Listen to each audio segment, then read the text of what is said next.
Paper 187, The Crucifixion.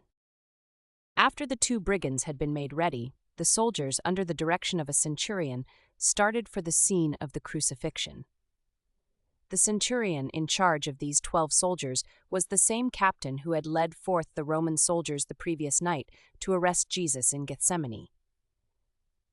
It was the Roman custom to assign 4 soldiers for each person to be crucified. The two brigands were properly scourged before they were taken out to be crucified, but Jesus was given no further physical punishment. The captain undoubtedly thought he had already been sufficiently scourged, even before his condemnation. The 2 thieves crucified with Jesus were associates of Barabbas, and would later have been put to death with their leader if he had not been released as the Passover pardon of Pilate. Jesus was thus crucified in the place of Barabbas. What Jesus is now about to do, submit to death on the cross, he does of his own free will. In foretelling this experience, he said, "The Father loves and sustains me because I am willing to lay down my life. But I will take it up again. No one takes my life away from me. I lay it down of myself. I have authority to lay it down, and I have authority to take it up. I have received such a commandment from my Father." It was just before 9 o'clock this morning when the soldiers led Jesus from the praetorium on the way to Golgotha. They were followed by many who secretly sympathized with Jesus, but most of this group of 200 or more were either his enemies or curious idlers, who merely desired to enjoy the shock of witnessing the crucifixions. Only a few of the Jewish leaders went out to see Jesus die on the cross, knowing that he had been turned over to the Roman soldiers by Pilate, and that he was condemned to die. They busied themselves with their meeting in the temple, whereat they discussed what should be done with his followers. On the way to Golgotha. Before leaving the courtyard of the praetorium, the soldiers placed the crossbeam on Jesus' shoulders. It was the custom to compel the condemned man to carry the crossbeam to the site of the crucifixion. Such a condemned man did not carry the whole cross, only this shorter timber.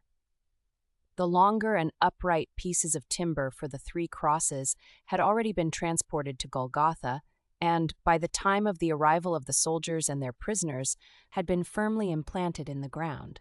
According to custom, the captain led the procession, carrying small white boards on which had been written with charcoal the names of the criminals and the nature of the crimes for which they had been condemned. For the 2 thieves, the centurion had notices which gave their names, underneath which was written the one word, brigand. It was the custom, after the victim had been nailed to the crossbeam and hoisted to his place on the upright timber, to nail this notice to the top of the cross, just above the head of the criminal, that all witnesses might know for what crime the condemned man was being crucified.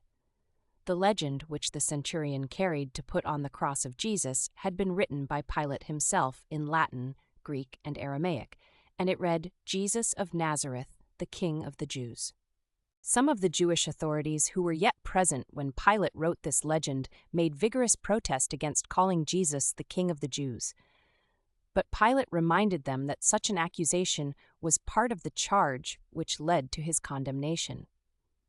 When the Jews saw they could not prevail upon Pilate to change his mind, they pleaded that at least it be modified to read, "He said, I am the King of the Jews."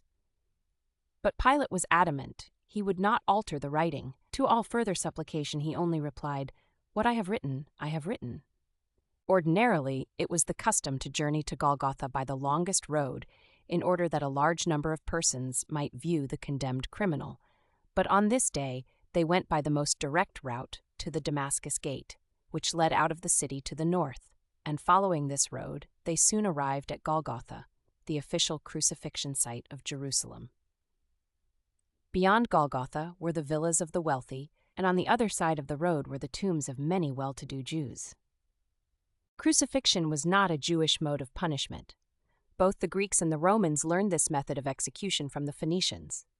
Even Herod, with all his cruelty, did not resort to crucifixion. The Romans never crucified a Roman citizen. Only slaves and subject peoples were subjected to this dishonorable mode of death. During the siege of Jerusalem, just 40 years after the crucifixion of Jesus, all of Golgotha was covered by thousands upon thousands of crosses, upon which, from day to day, there perished the flower of the Jewish race. A terrible harvest, indeed, of the seed sowing of this day. As the death procession passed along the narrow streets of Jerusalem, many of the tender-hearted Jewish women who had heard Jesus' words of good cheer and compassion, and who knew of his life of loving ministry, could not refrain from weeping when they saw him being led forth to such an ignoble death. As he passed by, many of these women bewailed and lamented, and when some of them even dared to follow along by his side, the Master turned his head toward them and said, "Daughters of Jerusalem, weep not for me, but rather weep for yourselves and for your children. My work is about done. Soon I go to my Father. But the times of terrible trouble for Jerusalem are just beginning. Behold, the days are coming in which you shall say, 'Blessed are the barren and those whose breasts have never suckled their young.' In those days will you pray the rocks of the hills to fall on you in order that you may be delivered from the terrors of your troubles." These women of Jerusalem were indeed courageous to manifest sympathy for Jesus, for it was strictly against the law to show friendly feelings for one who was being led forth to crucifixion. It was permitted the rabble to jeer, mock, and ridicule the condemned, but it was not allowed that any sympathy should be expressed. Though Jesus appreciated the manifestation of sympathy in this dark hour when his friends were in hiding, he did not want these kind-hearted women to incur the displeasure of the authorities by daring to show compassion in his behalf. Even at such a time as this, Jesus thought little about himself, only of the terrible days of tragedy ahead for Jerusalem and the whole Jewish nation. As the Master trudged along on the way to the crucifixion, he was very weary. He was nearly exhausted. He had had neither food nor water since the Last Supper at the home of Elijah Mark. Neither had he been permitted to enjoy one moment of sleep. In addition, there had been one hearing right after another up to the hour of his condemnation, not to mention the abusive scourgings with their accompanying physical suffering and loss of blood. Superimposed upon all this was his extreme mental anguish, his acute spiritual tension, and a terrible feeling of human loneliness. Shortly after passing through the gate on the way out of the city, as Jesus staggered on bearing the crossbeam, his physical strength momentarily gave way, and he fell beneath the weight of his heavy burden. The soldiers shouted at him and kicked him, but he could not arise. When the captain saw this, knowing what Jesus had already endured, he commanded the soldiers to desist. Then he ordered a passerby, one Simon from Cyrene, to take the crossbeam from Jesus' shoulders and compelled him to carry it the rest of the way to Golgotha. This man, Simon, had come all the way from Cyrene, in northern Africa, to attend the Passover. He was stopping with other Cyrenians just outside the city walls and was on his way to the temple services in the city when the Roman captain commanded him to carry Jesus' crossbeam. Simon lingered all through the hours of the Master's death on the cross, talking with many of his friends and with his enemies. After the resurrection, and before leaving Jerusalem, he became a valiant believer in the gospel of the kingdom, and when he returned home, he led his family into the heavenly kingdom. His two sons, Alexander and Rufus, became very effective teachers of the new gospel in Africa. But Simon never knew that Jesus, whose burden he bore, and the Jewish tutor who once befriended his injured son were the same person. It was shortly after 9 o'clock when this procession of death arrived at Golgotha, and the Roman soldiers set themselves about the task of nailing the two brigands and the Son of Man to their respective crosses. The crucifixion. The soldiers first bound the Master's arms with cords to the crossbeam, and then they nailed his hands to the wood. When they had hoisted this crossbeam up on the post, and after they had nailed it securely to the upright timber of the cross, they bound and nailed his feet to the wood, using one long nail to penetrate both feet. The upright timber had a large peg inserted at the proper height, which served as a sort of saddle for supporting the body weight. The cross was not high, the Master's feet being only about 3 feet from the ground. He was therefore able to hear all that was said of him in derision, and could plainly see the expression on the faces of all those who so thoughtlessly mocked him, and also could those present easily hear all that Jesus said during these hours of lingering torture and slow death. It was the custom to remove all clothes from those who were to be crucified, But since the Jews greatly objected to the public exposure of the naked human form, the Romans always provided a suitable loincloth for all persons crucified at Jerusalem. Accordingly, after Jesus' clothes had been removed, he was thus garbed before he was put upon the cross.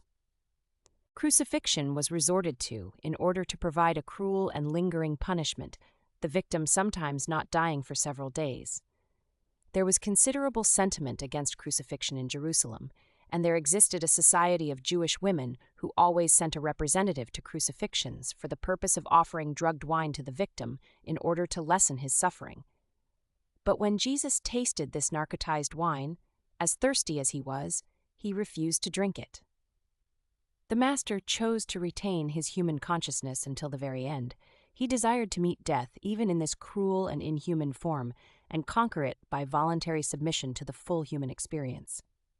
Before Jesus was put on his cross, the two brigands had already been placed on their crosses, all the while cursing and spitting upon their executioners. Jesus' only words, as they nailed him to the crossbeam, were, "Father, forgive them, for they know not what they do."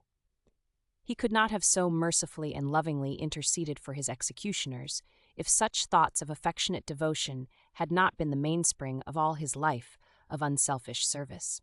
The ideas, motives, and longings of a lifetime are openly revealed in a crisis. After the Master was hoisted on the cross, the captain nailed the title up above his head, and it read in 3 languages, "Jesus of Nazareth, the King of the Jews." The Jews were infuriated by this believed insult, but Pilate was chafed by their disrespectful manner. He felt he had been intimidated and humiliated, and he took this method of obtaining petty revenge. He could have written, "Jesus, a rebel." But he well knew how these Jerusalem Jews detested the very name of Nazareth, and he was determined thus to humiliate them. He knew that they would also be cut to the very quick by seeing this executed Galilean called the King of the Jews. Many of the Jewish leaders, when they learned how Pilate had sought to deride them by placing this inscription on the cross of Jesus, hastened out to Golgotha, but they dared not attempt to remove it since the Roman soldiers were standing on guard. Not being able to remove the title, these leaders mingled with the crowd and did their utmost to incite derision and ridicule, lest any give serious regard to the inscription. The Apostle John, with Mary the mother of Jesus, Ruth, and Jude, arrived on the scene just after Jesus had been hoisted to his position on the cross, and just as the captain was nailing the title above the Master's head. John was the only one of the 11 apostles to witness the crucifixion, and even he was not present all of the time, since he ran into Jerusalem to bring back his mother and her friends soon after he had brought Jesus' mother to the scene. As Jesus saw his mother with John and his brother and sister, he smiled but said nothing. Meanwhile, the 4 soldiers assigned to the Master's crucifixion, as was the custom, had divided his clothes among them, one taking the sandals, one the turban, one the girdle, and the 4th the cloak. This left the tunic, or seamless vestment reaching down to near the knees, to be cut up into 4 pieces. But when the soldiers saw what an unusual garment it was, they decided to cast lots for it. Jesus looked down on them while they divided his garments, and the thoughtless crowd jeered at him. It was well that the Roman soldiers took possession of the Master's clothing. Otherwise, if his followers had gained possession of these garments, they would have been tempted to resort to superstitious relic worship.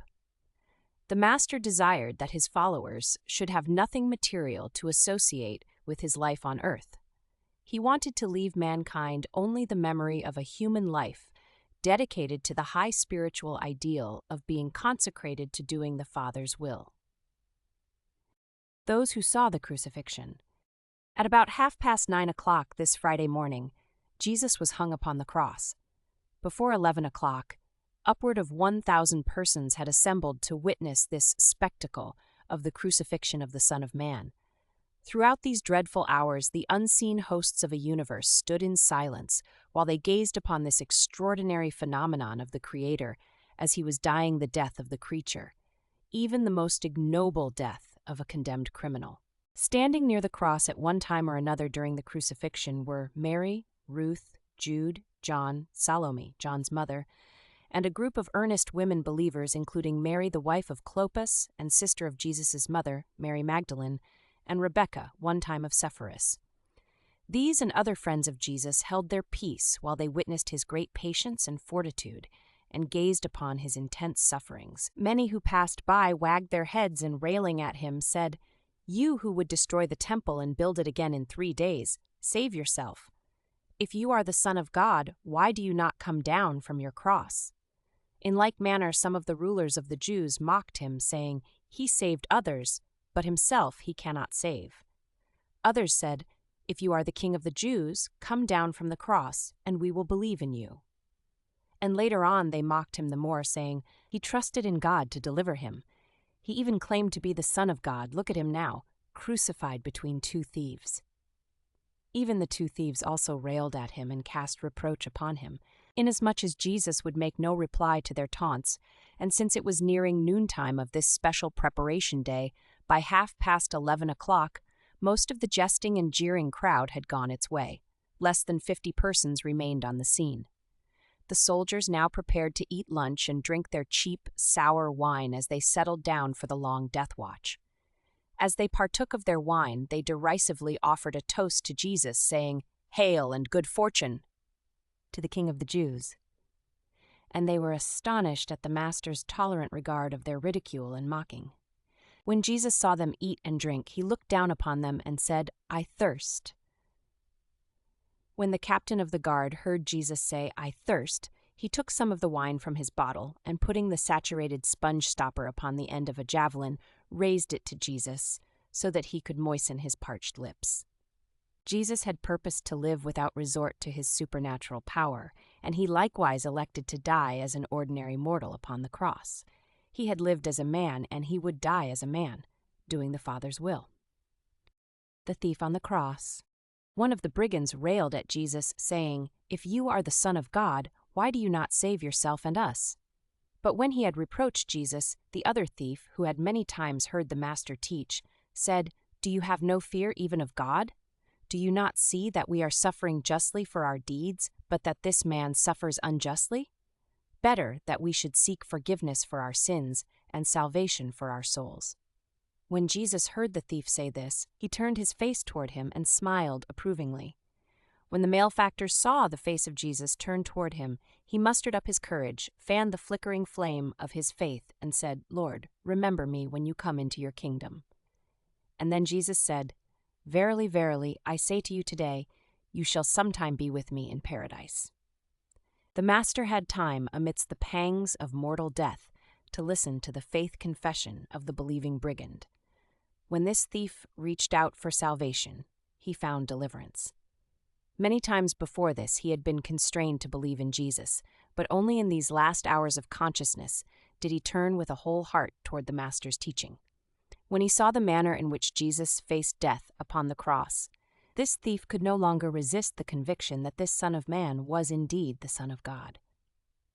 During this episode of the conversion and reception of the thief into the kingdom by Jesus, the Apostle John was absent, having gone into the city to bring his mother and her friends to the scene of the crucifixion.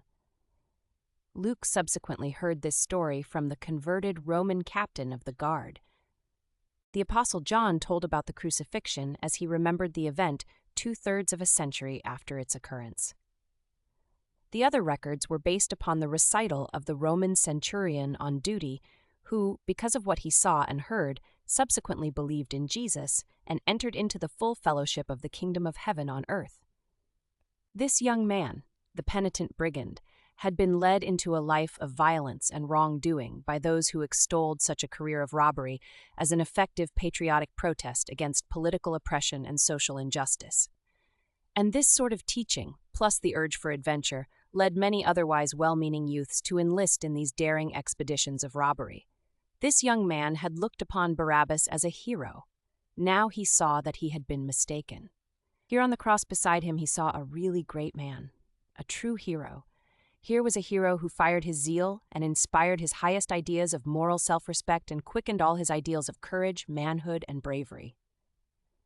In beholding Jesus, there sprang up in his heart an overwhelming sense of love, loyalty, and genuine greatness. And if any other person among the jeering crowd had experienced the birth of faith within his soul and had appealed to the mercy of Jesus, he would have been received with the same loving consideration that was displayed toward the believing brigand. Just after the repentant thief heard the master's promise that they should sometime meet in paradise, John returned from the city, bringing with him his mother and a company of almost a dozen women believers.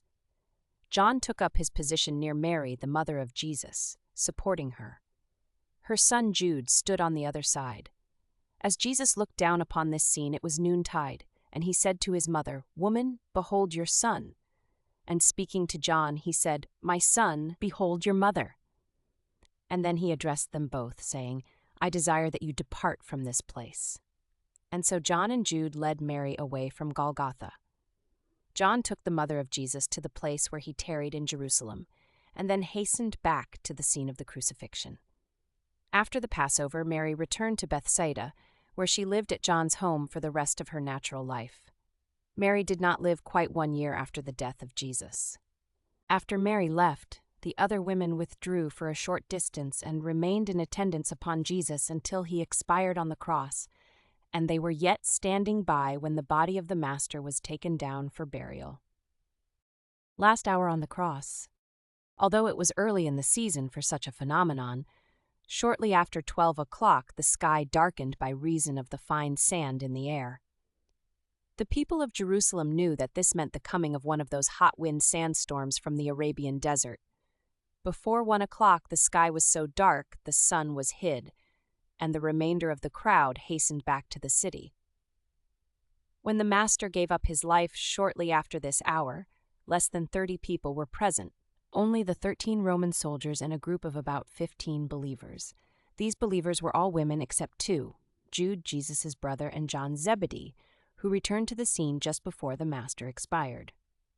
Shortly after 1 o'clock, amidst the increasing darkness of the fierce sandstorm, Jesus began to fail in human consciousness. His last words of mercy, forgiveness, and admonition had been spoken. His last wish concerning the care of his mother had been expressed. During this hour of approaching death, the human mind of Jesus resorted to the repetition of many passages in the Hebrew Scriptures, particularly the Psalms. The last conscious thought of the human Jesus was concerned with the repetition in his mind of a portion of the book of Psalms now known as the 20th, 21st, and 22nd Psalms. While his lips would often move, he was too weak to utter the words as these passages, which he so well knew by heart, would pass through his mind. Only a few times did those standing by catch some utterance, such as, "I know the Lord will save his anointed. Your hand shall find out all my enemies. And my God, why have you forsaken me?" Jesus did not for one moment entertain the slightest doubt that he had lived in accordance with the Father's will, and he never doubted that he was now laying down his life in the flesh in accordance with his Father's will. He did not feel that the Father had forsaken him. He was merely reciting in his vanishing consciousness many scriptures, among them this 22nd Psalm, which begins with, my God, why have you forsaken me?" And this happened to be one of the 3 passages which were spoken with sufficient clearness to be heard by those standing by. The last request which the mortal Jesus made of his fellows was about 1:30 o'clock, when a second time he said, "I thirst," and the same captain of the guard again moistened his lips with the same sponge wet in the sour wine, in those days commonly called vinegar. The sandstorm grew in intensity, and the heavens increasingly darkened. Still the soldiers and the small group of believers stood by. The soldiers crouched near the cross, huddled together to protect themselves from the cutting sand. The mother of John and others watched from a distance, where they were somewhat sheltered by an overhanging rock. When the Master finally breathed his last, there were present at the foot of his cross John Zebedee, his brother Jude, his sister Ruth, Mary Magdalene, and Rebecca, one time of Sepphoris. It was just before 3 o'clock when Jesus, with a loud voice, cried out, "It is finished. Father, into your hands I commend my spirit." And when he had thus spoken, he bowed his head and gave up the life struggle. When the Roman centurion saw how Jesus died, he smote his breast and said, "This was indeed a righteous man. Truly he must have been a son of God." And from that hour he began to believe in Jesus. Jesus died royally, as he had lived. He freely admitted his kingship, and remained master of the situation throughout the tragic day. He went willingly to his ignominious death, after he had provided for the safety of his chosen apostles. He wisely restrained Peter's troublemaking violence, and provided that John might be near him right up to the end of his mortal existence. He revealed his true nature to the murderous Sanhedrin and reminded Pilate of the source of his sovereign authority as a son of God. He started out to Golgotha bearing his own crossbeam and finished up his loving bestowal by handing over his spirit of mortal acquirement to the Paradise Father. After such a life and at such a death, the Master could truly say, "It is finished." Because this was the preparation day for both the Passover and the Sabbath, the Jews did not want these bodies to be exposed on Golgotha. Therefore they went before Pilate asking that the legs of these 3 men be broken, that they be dispatched, so that they could be taken down from their crosses and cast into the criminal burial pits before sundown. When Pilate heard this request, he forthwith sent 3 soldiers to break the legs and dispatch Jesus and the 2 brigands. When these soldiers arrived at Golgotha, they did accordingly to the 2 thieves, but they found Jesus already dead, much to their surprise.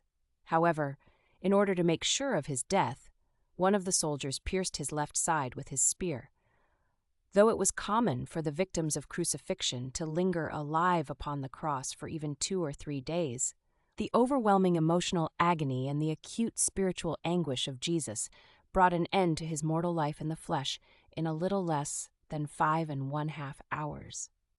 After the crucifixion, in the midst of the darkness of the sandstorm, about 3:30 o'clock, David Zebedee sent out the last of the messengers carrying the news of the Master's death. The last of his runners he dispatched to the home of Martha and Mary in Bethany, where he supposed the mother of Jesus stopped with the rest of her family. After the death of the Master, John sent the women, in charge of Jude, to the home of Elijah Mark, where they tarried over the Sabbath day. John himself, being well known by this time to the Roman centurion, remained at Golgotha until Joseph and Nicodemus arrived on the scene with an order from Pilate authorizing them to take possession of the body of Jesus. Thus ended a day of tragedy and sorrow for a vast universe whose myriads of intelligences had shuddered at the shocking spectacle of the crucifixion of the human incarnation of their beloved sovereign. They were stunned by this exhibition of mortal callousness and human perversity.